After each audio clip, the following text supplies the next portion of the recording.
Hey everyone, welcome back to the channel. In today's video, we're going to go over Haloview's new BT7 that has the TPMS built into it.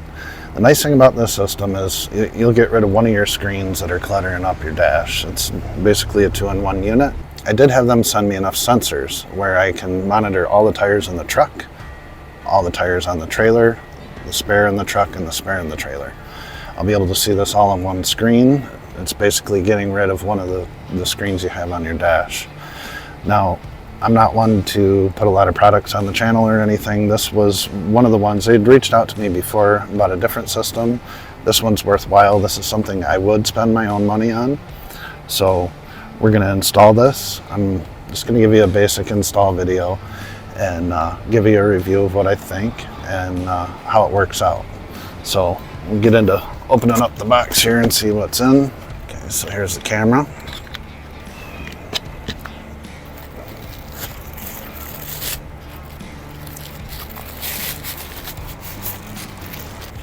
The sensors for the tires. The system does come with 6 of them. This is the signal booster, the second signal booster. Now these signal boosters are 12 volt. These are for the TPMS sensors that go back in your trailer so you can repeat the signal up so it's strong enough to get up to the front of the trailer. Mounting plate and seal for the camera. And then locks for the sensors on the tires. The antennas have one that goes on the camera and then the 2 that go on the monitor here. Inside plugs, they do have 12 volt old style cigarette lighter. They have, I think this is a USB-C on here to power it, so you can power it with USB. So I did have the Furrion camera installed on this. All the trailers now come pretty much pre-wired for Furrion. I did have the monitor in the truck for the first few months we were on the road, but it was more hassle than it was worth to set up and put in the truck. It was in the way. I did not like the picture quality. The camera on it, I don't know if it was a camera or the screen or what, but the picture quality is not very good. I've heard nothing but good things from my friends that have Haloview products. Okay, so let's get at it. First I gotta set up the ladder in the back so we can get to the old camera, take that off. We'll mount this new camera. And then in this box is the extension cable for the camera, for the antenna. This you run from the camera along the roof of your rig and put this antenna up front so you get a better signal up to the receiver in the cab of the truck. And these are stick down zip ties to hold the wire in place. So we'll get going, we'll get this camera set up there, and hopefully that goes smoothly and we'll start pairing things. Alright, so we're set up back here on the ladder and I'm going to take this old camera off. It's kind of dirty back here, so also put my hat back on so the sun doesn't blind you guys reflecting off it back here.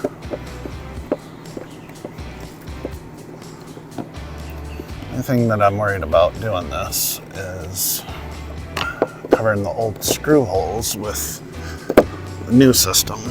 Now, as many damn stink bugs as we've had in our rig since we left Hershey, I wouldn't be surprised to find a couple back here.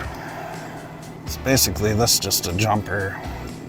The way that these are wired, they tie into your running lights, which I don't really care for because then you don't have constant power running to them, so you can't use them to monitor for security behind your rig or something. So a lot of these pre-wires keep that in mind, that you have to have your running lights on to give power to the camera.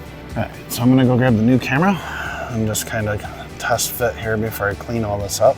And we'll see if we cover up the old holes before we go too much further. I might need to just use this seal on here or something, we'll see.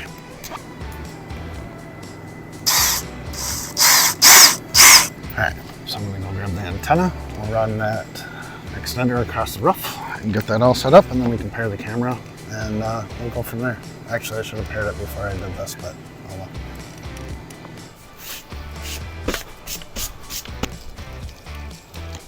Okay, so they do send you little cleaning wipes to clean off where you're gonna stick things down.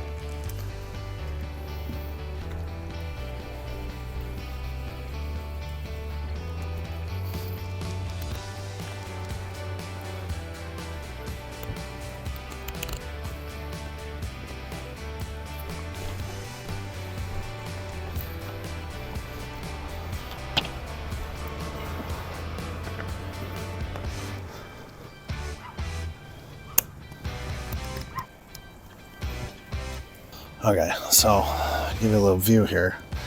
There's some extra wire, so I'm gonna coil it up right here behind the air conditioner so it's out of the wind. Okay, I think everything looks pretty good.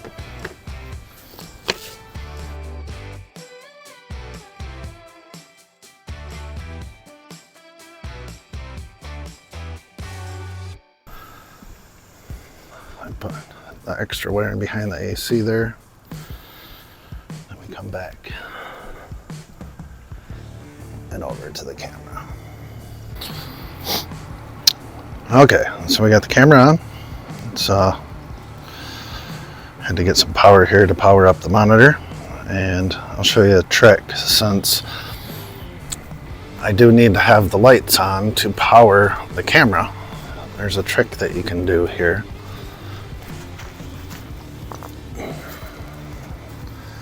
So I'm gonna plug on your RV. Now you see the notch on the top. If you run a fuse between the top 2 pins right there, that'll power your lights. That just connects the common to the power there.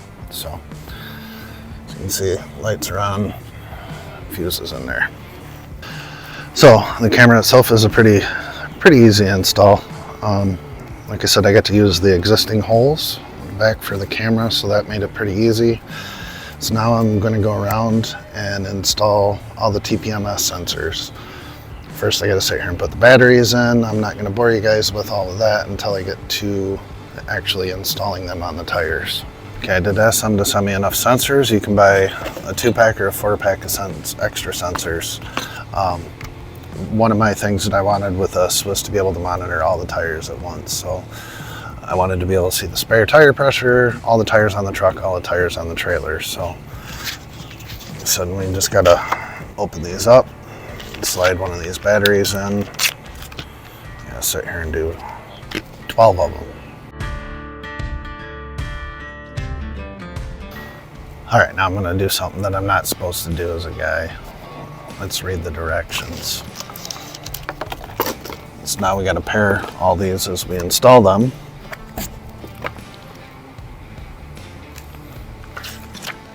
So this does have an auto learn. You can just pick the area you want, and then as you're installing it, it'll give you 15 seconds. So we'll install these on the trailer. I'll show you how I do one of them, and then you can extrapolate from there for the rest of your tires, and then we'll go in. I'll show you how to set the warnings, the range that you want, you know, your tire pressure, temperatures, where you want it to warn you or alert you when you're having an issue. So I'm going to sit here and pair all these, and I'll talk to you in a minute. Okay, so we're under the trailer. It got real cloudy, so I'll show you here real quick how to do the auto learn. So right now I'm on the passenger side of the trailer. So I want to select the front axle, well, and at the rear axle. So this is where I'm located at. So I highlight that tire, and we go down here to auto learn. Now, let's see if we can get this. These are my old TPMS.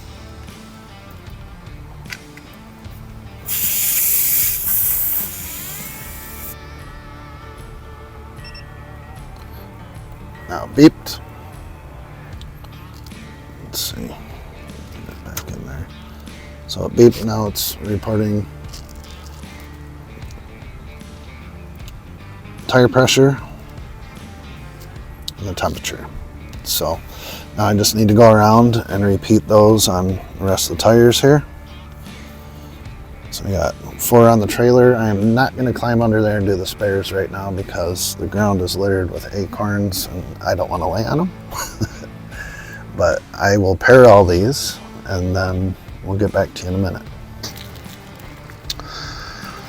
Okay, so we got them all paired. You can see on there, I don't have the spares on there yet, but they'll go in these boxes right here and then on the truck in the middle.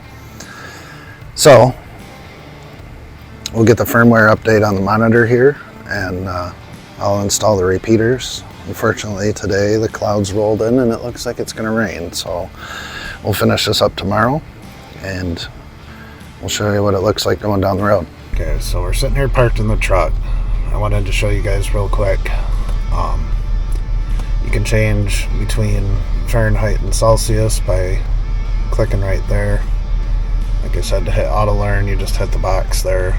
The truck axle, if you can see here, if you select any one of these tires, you can go in. If you set the high pressure alert, let's switch it to 85, and then hit enter. It beeps. So you can see that changes your high pressure alert. There's a low pressure alert, which if you select that, delete, let's put in 60 and hit enter. So that will change it for that whole axle. If you select one tire, it'll set the low pressure for that axle. So the high temperature on the truck, set that to 110. Backspace 110, and then hit enter. It'll beep. In 3/4 of a mile, turn left on State Route 19 South.